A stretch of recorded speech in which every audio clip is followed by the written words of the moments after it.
Alright guys, TacticalRab again, so I hope you're all doing well and enjoying your day so far with more scrims going down last night after this most recent Rostermania saga with multiple teams making changes going into the Esports World Cup. Big questions from some of the OpTic guys on how exactly the last couple of months went. Kenny making it quite clear that without their bomb out at Major 4, they may well not have won the World Championship, they may well not have had the conversations they needed to get back to form, but also Scump responding to all the drama that happened after the World Championship on this OpTic home crowd. The home crowd cheese, all the advantages that OpTic apparently had because of this home event that's been talked about a lot over the last few days, but Scump says like straight up nobody else was doing it, and OpTic have set the standard here for what events should be like in the future, even if other teams are to come along and host something similar. Very much intrigued to your thoughts in the comments below. Hit the like button if you enjoy. Subscribe if you're new as always, I greatly appreciate it. First of all, here are some scrim bucks between Ravens and the Minnesota Rocker. So Ravens have looked, of the new teams that have formed that we have seen, probably the strongest so far, right? Like when we've seen them play against Vegas, they've generally won those scrim sets usually quite comfortably, and we've obviously had some streams coming out over the last few days. We haven't really seen the new Boston team in action yet. I imagine they're practicing against somebody, because if, you know, why would they form a team and confirm it with the intention to really prove themselves at the World Cup and they're not even going to play the game? That's going to be Cammy, Big Wake, Awakening, Purge and Snoopy.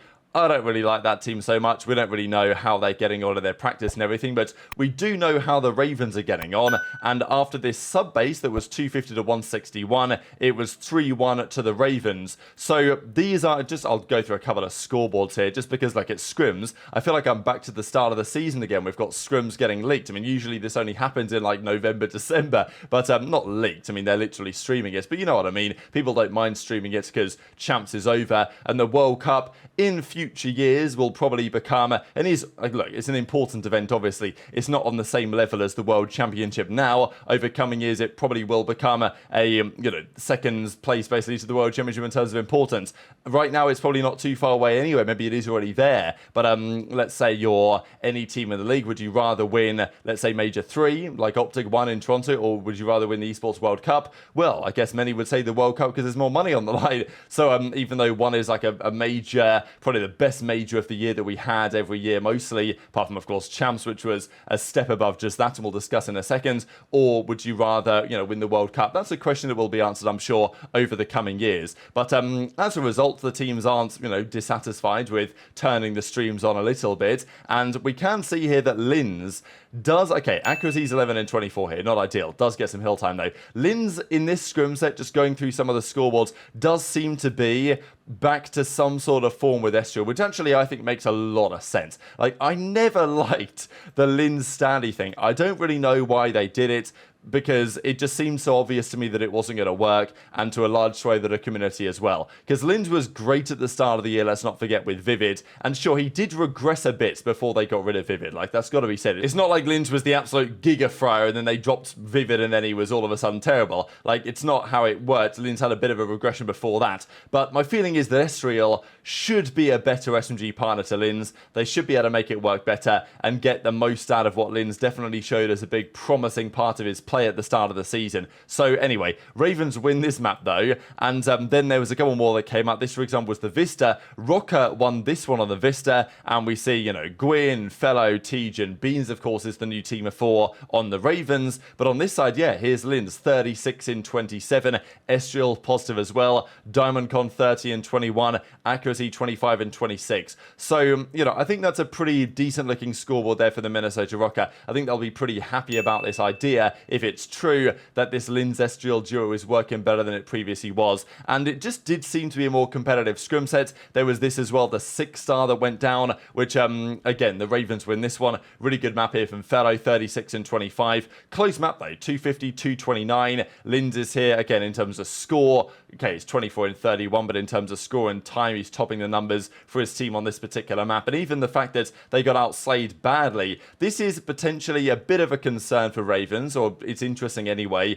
that look how much they outslayed by here. So what, -7, make that -6 after accuracy was +1, then -10, so that's -16, and then -9, so that's -25. 25 kills they got outslayed by here, and they lost by 21. So you can always look at that two ways. It's either, wow, you got outslayed hard, you guys are trash, or it's that way, you got outslayed, but you still played well. That's in terms of fundamentals, you didn't lose by that much, which is impressive. Or you look at it from the Ravens side and you say, well, wow, these guys are just playing for kills, which which I think could be a concern actually for this Ravens team possibly, is making the most of their kills. But obviously without actually looking at the map itself and analysing it for 10 minutes, you're not going to really get a full picture of which of those potential explanations are actually true or actually isn't true. But anyway, that was the scrim set there. Ravens definitely won it over Rocker, but it was still, I think, pretty impressive for Minnesota, given that's kind of the first we have seen of this new team. Probably isn't the team they're going to go into next season with, but I do think the Linz Estriel duo, if they can keep it, is potentially something to think about.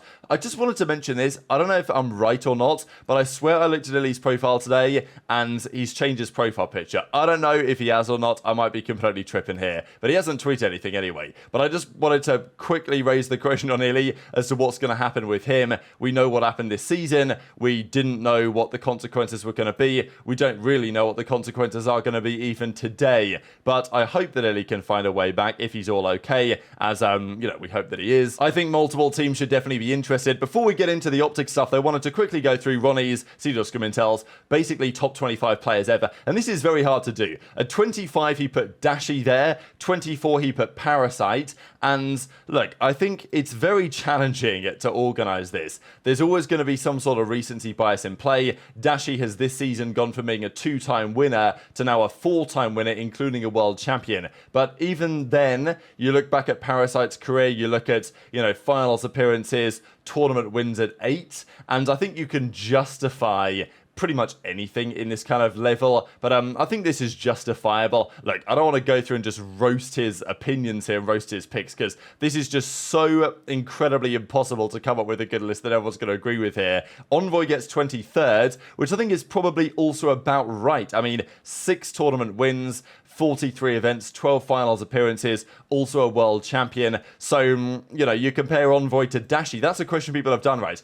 Dashy got 25 in this list. Envoy got 23rd in this list. So, is Envoy a better player than Dashy? Well, it's a debate. Individually, Dashy's probably better. Envoy has slightly better results. But also, Envoy's been around for slightly less time. So, therefore, that makes maybe his accomplishments slightly more impressive than Dashy's that are over a couple more seasons. So, you can argue this to the, to the end of the earth and back, to be fair. And then Attach gets 22nd. So I think there's an argument to put Attach potentially higher here, but I guess when you look at the numbers, it's difficult to say. How much do you value longevity, for example, over some of these other guys? Obviously, he's a champs winner, but he hasn't won it in a very long time. He's been around like a decade, which I value a lot. Like, if you've been around a long time, I actually value that very highly, but then again, I literally just said that Envoy's career might be more impressive than Dashy's just because he's played for less. So you can argue it like so many different ways here.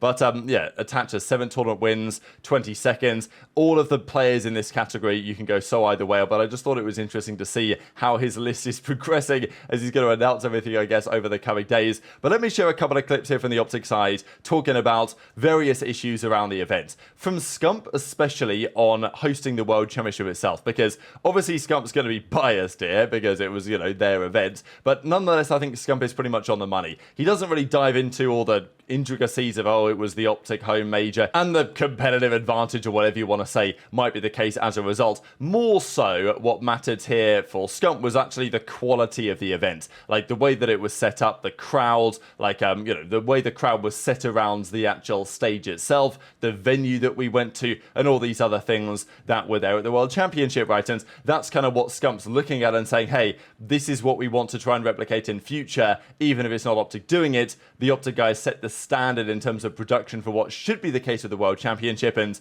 hopefully they can continue that going forwards. Like, obviously it's the icing on the cake that we win the tournament, but dude, I got to give a shout out to everyone in OpTic. They'll probably never hear this shit. They went crazy, bro. Like, it's not easy to throw an event like this, let alone it be champs. Like the pressure to host a good event. I mean, everything from the stadium to the stage design to even like the PPAs and all of that shit, bro. Everything was like perfect. All of the watch party sets, we were all like in a row up top. We had everything that we needed up there. Like every single thing was like just perfect. And then obviously we win, so it's like, dude, this tournament, I hope is the standard moving forward. It's probably not gonna be because, I mean, again, this was probably a lot to try to coordinate. Any intel on how y'all fared the Major 4? Well, to keep it real, and I don't think it's been said, but After we lost Major 4, all four of the players just got into a call. We just called each other and just kind of just let loose on what we thought every individual on the team needed to work on and what we liked about everybody on the team, and went from there.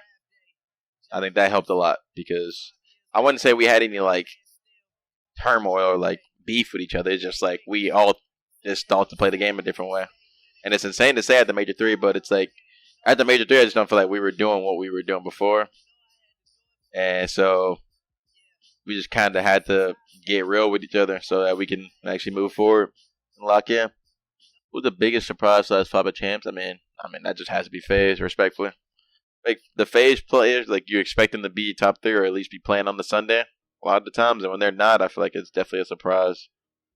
LAT getting top 4, I don't think it was a surprise to me, to be honest. I think they were actually gross. They're going into the event. I think they're super underrated. I think they could be top 4 any day of the week. Maybe it was a surprise to the fans, but I think from like scrims and how everything was going with them, I feel like it was obvious one.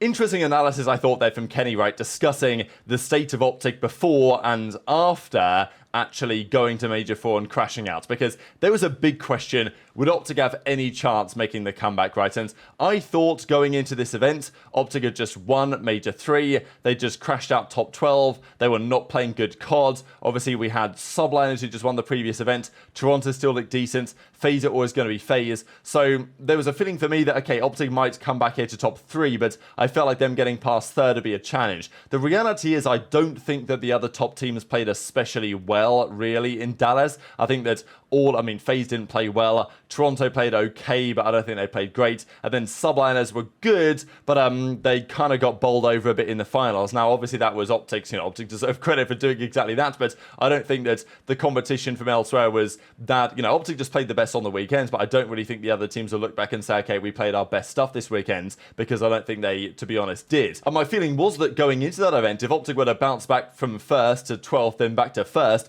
they would need some help from their rivals not playing so well, and obviously that kind of happened, but I also think that it might not have mattered. Like, I think OpTic rebounded to such a level that even if Subliners, Toronto, FaZe played their best stuff, I think OpTic probably win anyway in many respects. Certainly the way they played going into the championship Sunday, and sure, there were moments earlier in the weekends that were a little bit more suspect, but, there were search and destroy throws, this type of stuff. But at the end of the day, they were the best team, and honestly, even if the other teams had really turned up and delivered, they quite possibly, probably still would have won the tournament, which I just thought was incredible given where they were just a couple of weeks ago. And Kenny says that in some sense they kind of needed that, the loss at Major 4, to really kind of lock in the fact that they were not playing good COD, they were not on the same page as a team, and it wasn't like there was crazy beef behind the scenes, but it was more like they needed to really get back on the same page and simplify what they were trying to execute, and maybe part of that was maybe bringing an accuracy to kind of steady the ship to some extent. But yeah, very much interested your thoughts on all of this stuff in the comment section below. Hit the like button if you enjoyed, subscribe if you're new, take care, and I'll see you next time.